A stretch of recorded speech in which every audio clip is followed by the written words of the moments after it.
Hello! So today I'm going to be talking about Intermezzo by Sally Rooney. It's time for some Runester. It's time for the Rumicon, the Runip, the Ruminum, the Rumalamana. The Rimulin! The Rimulin! Oh, the beautiful Rimulin! Come on, inject that Runester into you. Get some Runester. Love me that Rooney. Get more Rooney.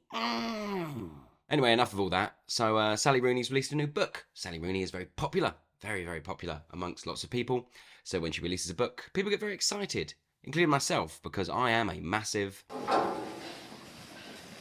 So, Intermezzo, what is it about? We follow multiple perspectives throughout this book, but mainly we concentrate on two brothers. The first being Peter. Peter is a 33-year-old lawyer in Dublin who is grieving the recent death of his father.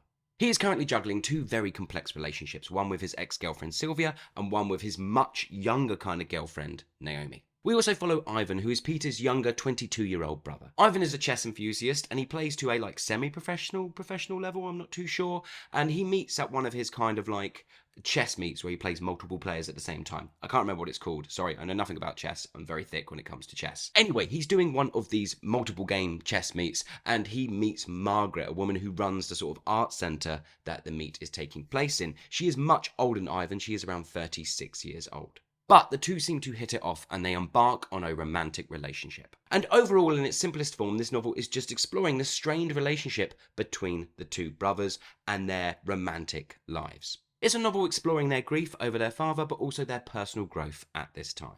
If we have a little look at some of the side characters, we have Sylvia. Sylvia, as already mentioned, is Peter's former partner, and she holds, and so does Peter, these sort of unresolved feelings for each other, because we find out, and I don't think this is a spoiler, that Sylvia was in an accident which causes her to deal with daily chronic pain. The chronic pain means she is sort of unable to have sex, and this seems to be, from what the novel is telling me, one of the main reasons that they sort of drifted apart. I could be reading things wrong, I don't know, but all that it was giving me on why they seem to split apart, I feel, is this sort of this sexual intimacy that they could no longer have. Sylvia definitely brings this sort of emotional depth to Peter's storyline, but the novel in general, because she has this very, very introspective nature.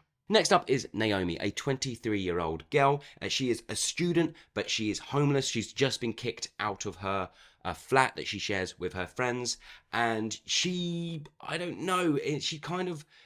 exactly leech off of Peter, but he definitely supports her in some ways financially, helping her out with rent at times or buying her things. Or she may just message Peter and be like, hey, I'm in my overdraft. I need to pay some things. Can you send me 250 euros? They definitely have that kind of relationship. But Peter seems to find this sort of solace in Naomi's young, carefree nature. It seems to be everything he needs in his life. He is drawn to her beauty, but also her age. Now, I'm not too sure, and someone can tell me in the comments if you've read this book, but I think Naomi is the only one that we don't get a specific sort of POV moment from, which felt odd, but I will talk a bit more about that later. But I'm pretty sure Sylvia, Margaret, Ivan, Peter, we all get these little kind of POV moments. Even though the whole book is told in the third person, we get these moments where we sort of connect with them and their thought process, but I don't think we get one from Naomi, and I don't understand why.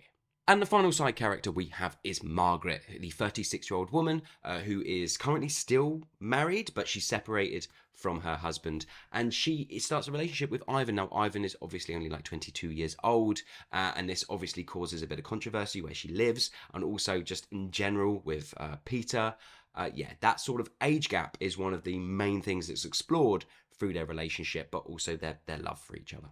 I would say that Margaret's sections are definitely adding to the novel this idea of sort of age gap and gender roles. When it comes down to writing style, we are getting the typical Sally Rooney approach. It's minimalist yet very, very, very introspective, which kind of echoes throughout all of her work. Now, I don't know if anyone has played Sally Rooney Bingo before. There is Sally Rooney Bingo, and actually this novel doesn't tick many of those boxes. It definitely takes a different approach. But the things that do remain are Rooney's characteristic approach to human relationships. And like all Rooney novels, this novel isn't afraid to approach the intimacy of sex. However, this novel is taking a slightly darker turn than some of her previous novels, especially with its exploration of grief. It just meditates on these ideas and explores them really deeply. We sit in scenes for so long. Like moments where another author would probably just get the hell out of there. We are sort of in the scene, in the moment, staying with these characters, and it is exploring the nuances of this grief and these relationships. And I said that's what Rooney does really well. The problem with this approach is that it does mean this novel doesn't feel quite as dynamic as some of her previous work. It is softer and gentler and a little bit darker, and as I said, more meditative in its approach. And therefore, some of the kind of like the explosive turns or shifts that we see in her previous work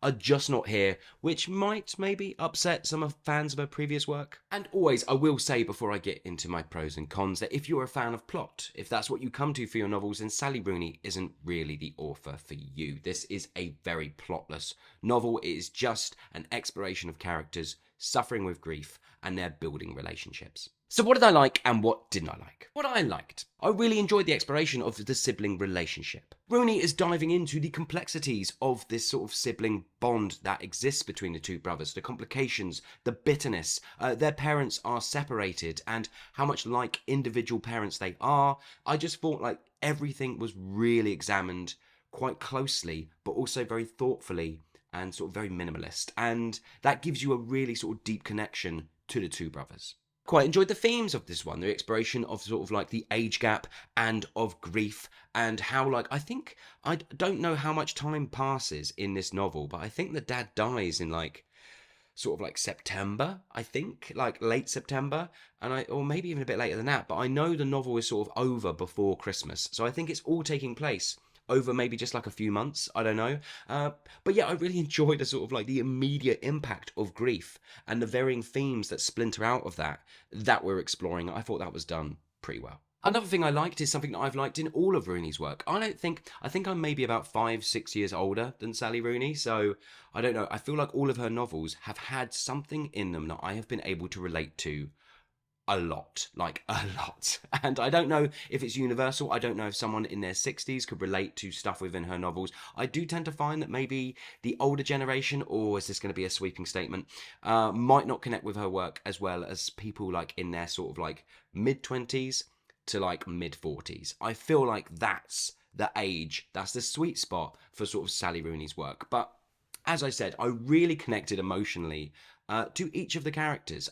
The time is taken. It's hard for us to not. And she does that in all of her novels.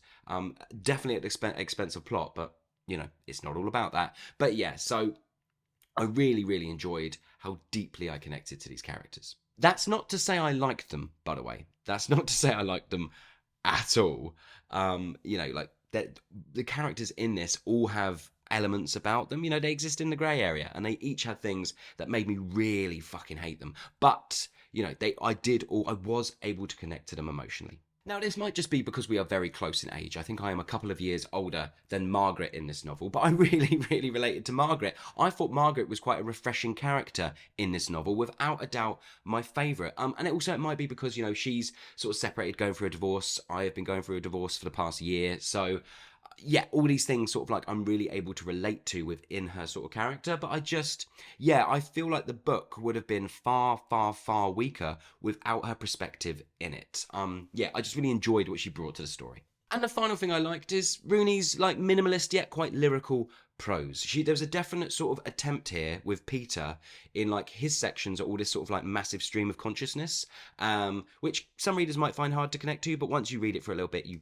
soon get into it. And then sort of Ivan's more matter of fact approach. But yeah, she has this like, I don't know how else to call it. It's very minimalist, it's very small, it's very intimate, it's very straightforward, yet it does have this sort of like lyrical flow to it. And I think she's nailed that as well. What didn't I like? There is a massive lack of sort of what I would call narrative sort of tension or narrative shifts. For me, this novel, because it takes place over such a short amount of time, it's just, narratively way too flat for me. Plot-wise, not enough. If you have been watching my reviews for a long time, you know that the reason I love big novels is I like novels that really take the time to connect to character, so I feel so intimately connected to them and know as much as I can about them. But I also like novels that allow shitloads of plot, like loads of plot. And the only way you can really achieve that is by writing 700, 800, 1,000 page novels that can do both. And I want both in my novels that I read. So yeah, this was never going to be a massive win for me. And the same with all of Sally Rooney's novels. because the plot is just not rich enough for me. Another thing I didn't quite like is that there's quite a few missed opportunities to explore some of the underlying themes a little bit more, especially when it comes to Peter and Naomi. Naomi's character is getting kicked out of her flat. Peter is a lawyer. We have ample opportunity to explore the housing crisis just a little bit more. There are also mentions of like Peter and religion, and I think this could have been explored a lot more. Yeah, they're just like things that could have had a real impact to kind of maybe sort of place this novel within a time and really have a bit of a jab or a look at the Dublin housing crisis and really kind of explore that. This novel just doesn't. It still sticks to what Sally Rooney probably feels comfortable with and enjoys doing, which is her character study, the relationship, that kind of thing. And I don't know, I was just like, yeah, what is this?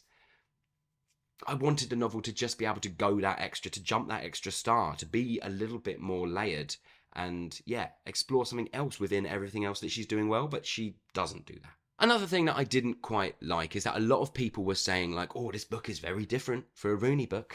It's very different. Oh, she's going to have different directions. It's not very different. It's not very different at all. It's everything she's ever done before, but exploring grief and some characters who are a little bit older. Do you know what I mean? And it's not as, like, there's not as many dynamic shifts. It's a lot more sort of introspective. So it is different. People are right. It is different.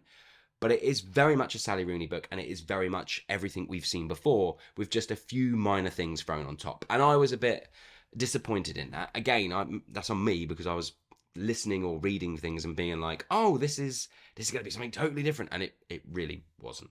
Overall, Intermezzo is a introspective, sort of slow burn of a novel, a real character study that looks at the sort of like the minimalistic moments of relationships, and it sort of stays there and allows us to breathe within them. We get to know the characters very, very well, but for any readers who are looking for maybe the sort of dynamics of some of her previous novels, or maybe looking for something that plot-wise is a little bit more rich, you are going to be very disappointed. My feelings on Sally Rooney have never, ever changed. You've got two sort of camps of people. You've got the people who think she is the best thing since sliced bread, changing their lives, and that's good for them, but I am not in that camp. You've also then got another camp, and from what I can see, it's more of the older generation. There seems to be a bitterness there. I just don't understand, but they all do seem to be from the older generation. Old white men is what I would call it. They're losers, absolute losers. And if you don't like Sally Rooney, you think she's absolutely horseshite, then you're wrong, because she's not. She's not absolutely horseshite. She exists perfectly in the middle for me. Sally Rooney, for me, is a 3.5 star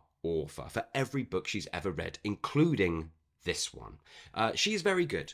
I think she's very good. I think she does what she does very well, and I can relate to a lot of the things that she's talking about. Now, maybe some of the older generation, the reason they hate it so much is because they can't connect to it in the same way. But to say she's absolutely horseshite is wrong. Absolutely wrong. Sally Rooney is very good. She is 3.5 stars, and she is yet to push past that for me. So there you go. Have you read Intermezzo yet? And what did you think? Did you love it? Did you hate it? Please let me know in the comments below. As always, I want to thank you so much for watching. I really appreciate it. And I'll see you all on the next one.